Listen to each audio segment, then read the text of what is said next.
সিদ্দিকী আমার বাল্য বন্ধু, আমরা একসঙ্গে পড়াশোনা করেছিলাম, যেটা গত রবিবার ঘুঁটে শরীফে ওই স্টেজে আমাকে উনি পরিচয় করিয়েছিলেন। সামনে এসো তুমি একবার। আমরা একসাথে পড়াশোনা করেছি, জানেন তো আপনাদের ছেলে তো এর ভালো ছেলে, আমি ভালো বলছি না। যখন একটা আলেমের সৌবতে ইনি থাকবেন তাহলে কি হবে, খারাপটা আস্তে আস্তে তিনি ছেড়ে দিয়ে ভালোর দিকে আসবেন। আর ইনাকে যদি বলি তুই ভাগ, আমার মিটিং শুনতে আসবি না, তাহলে কি হবে, আর জীবনে পরিবর্তন হবে? আর ওরা তো এতদিন ধরে এনাকে খারাপ করে রেখেছে, এনাকে খারাপটা। গত রবিবার যে প্রোগ্রামটা হয়েছিল এবং নওশাদ সিদ্দিকী আমার বাল্য বন্ধু, আমরা একসঙ্গে পড়াশোনা করেছিলাম, যেটা গত রবিবার ঘুঁটে শরীফে ওই স্টেজে আমাকে উনি পরিচয় করিয়েছিলেন। তো এই পরিচয়টা বড় জিনিস নয়, সে আমার একজন বাল্য বন্ধু। আর আজকের যে বন্ধু আমাকে পরিচয় করিয়েছে, আজকে তার সাথ দিয়েছি এই কারণে যে তিনি বর্তমান সময়ে সম্পূর্ণ ন্যায্য পথে রয়েছে এবং দলিত, আদিবাসী, আপনার হিন্দু, মুসলিম যারা পিছিয়ে পড়া মানুষ তাদের পিছনে আছে।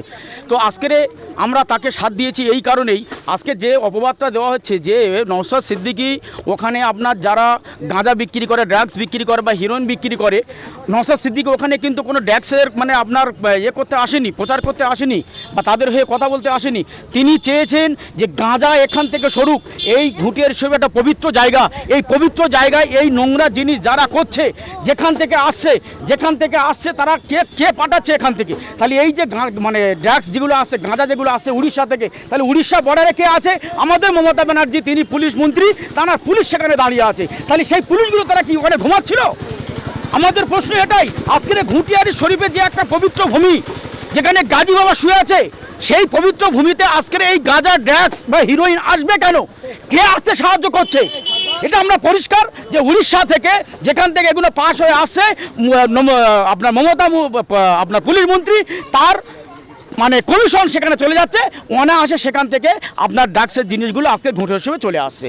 আজকে সেখানে আমাদের প্রতিবাদ এটাই ছিল যে আজকের যাদের জন্য আজকের এখানে আপনার গাঁজা আসছে, হিরোইন আসছে, আফিন আসছে, আবার কি বলে যে নতুন নতুন ভাষা অতটা জানি না, পাত্তা আসছে, তো এগুলো যারা আনাচ্ছে তাদের বিরুদ্ধে আমাদের এখানে মানে এটাই প্রতিবাদ।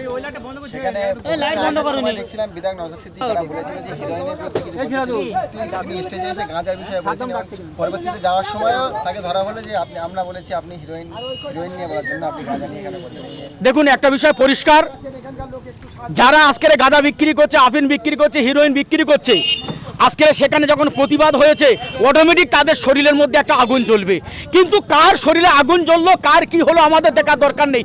আমরা হক পথে আছি, হক পথে থাকবো। আজকে সেখানে বর্তমানে আমি মোহাম্মদ গোলামবাড়ি মণ্ডল, আমি বর্তমানে আপনাদের ক্যানিং এবং আমার ডাঁড়িয়া আইএসএফের একজন লিডার হিসেবে আমি কাজ করছি। আজকে আমরা পার্টিতে আসতাম না, কেন আসলাম? আমাদেরকে আসতে বাধ্য করা হয়েছে। আমরা তো ব্যবসায়ী মানুষ, ব্যবসা করে খাই, কিন্তু আমরা আজকের পার্টির মধ্যে কেন আসলাম? যে হারে অত্যাচার চলছে, হিন্দু, মুসলিম, দলিত, আদিবাসী আর মতুয়া থেকে শুরু করে প্রত্যেকটা মানুষের পিছনে একটা করে ক্ষোভ তারা লাগিয়ে রেখে দিয়েছে। আমরা সেই সমস্ত মানুষদের সঙ্গে আছি যাদেরকে পিছিয়ে ফেলা হয়েছে, যাদের অধিকার হরণ করা হচ্ছে।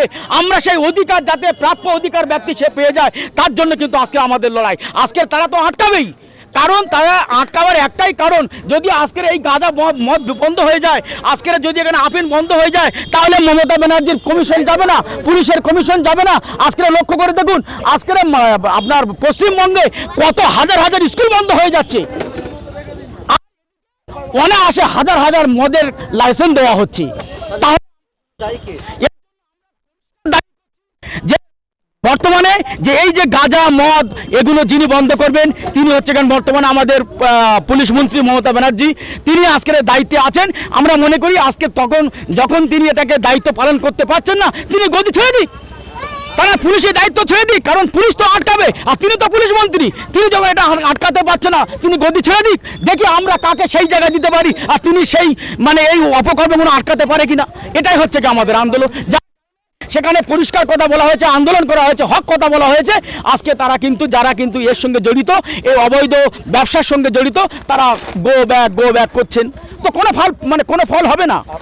পরিষ্কার একটা জিনিস বলে দেই, যদি মমতা ব্যানার্জির ক্ষমতা থাকে, উনি ভোট করাক।